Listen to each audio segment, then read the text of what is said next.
Technology. It's the engine of modern life, right? Our shiny new toy, promising convenience, connection, and cat videos on demand. But beneath the sleek surface, a darker truth lurks. Innovation, it seems, has a shadow. And that shadow? It's stretching further every day, encroaching on the very freedoms that define us. We're told to embrace the future, to upload our lives, our loves, our deepest fears onto the cloud. But what happens when that cloud grows dark? When the tools meant to empower us are co-opted, twisted into weapons aimed at the heart of our privacy, our security, our very autonomy. This isn't some dystopian fantasy. This is happening right now. To people like you, to people like me.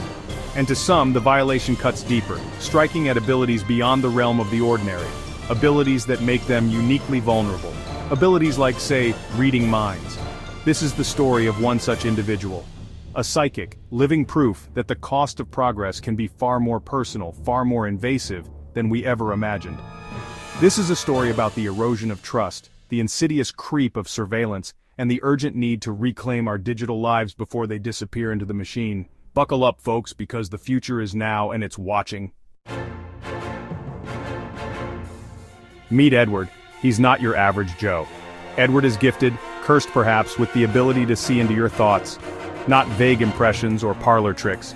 We're talking full-blown, unfiltered access to the deepest recesses of your mind. Now you'd think in a world obsessed with privacy, someone like Edward would be left alone, right? Wrong. Because Edward isn't just a walking paradox, he's a walking vulnerability. A backdoor to the human mind in a world where technology has become the ultimate master key. Imagine, if you will, software designed to amplify those psychic abilities, to weaponize empathy. Imagine algorithms that can sift through a city's collective consciousness, identifying targets, predicting behavior, all with chilling accuracy. Science fiction? Not anymore. For Edward, this is reality. His gift, once a source of wonder and isolation, has become a beacon in the digital darkness, drawing in those who seek to exploit him, to crack the code of his mind and unleash a new era of control.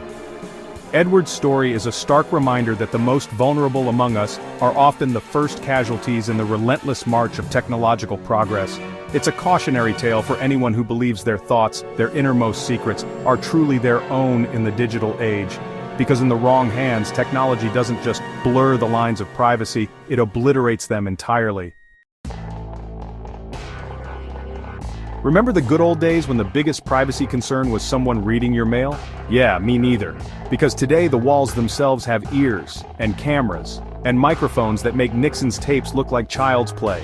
We're talking about a world where your smart fridge knows what you eat for breakfast, your fitness tracker knows how badly you sleep, and your phone, well, your phone knows more about you than your own mother.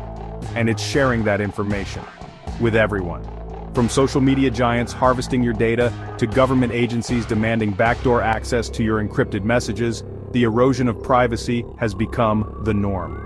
And while we click accept on those sprawling terms and conditions, blissfully unaware of the consequences, the very fabric of our personal lives is being unraveled, thread by digital thread. But it's not just the tech giants and the government we need to worry about. Oh no, my friends. Because in this brave new world, even the criminals have gone digital. We're talking identity theft on steroids, where a few lines of code can drain your bank account, steal your identity, even take control of your smart home, turning your haven into a high-tech hostage situation. And in this wild west of the digital frontier, the law is always, shall we say, playing catch-up. Remember the Bill of Rights? Freedom of speech, freedom of assembly, the whole shebang? Well, in the digital age, those hard-won liberties are facing a new kind of threat.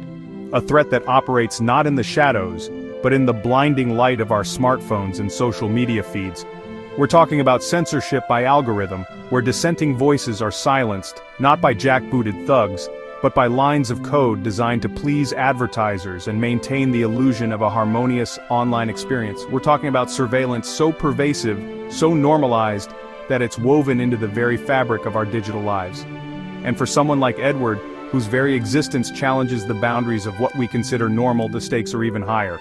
Because when technology is used to monitor, control, and silence, those who don't fit the mold, those who dare to be different, well, let's just say they become awfully convenient targets. Edward's story is a stark reminder that the fight for freedom isn't just fought on battlefields or in courtrooms anymore. It's being waged in the digital realm every time we log on, every time we swipe right, every time we surrender our data in exchange for the fleeting dopamine hit of a like or a share. Because in the digital age, to be free, we must first be in control. And right now, folks, it's not clear who's driving this thing.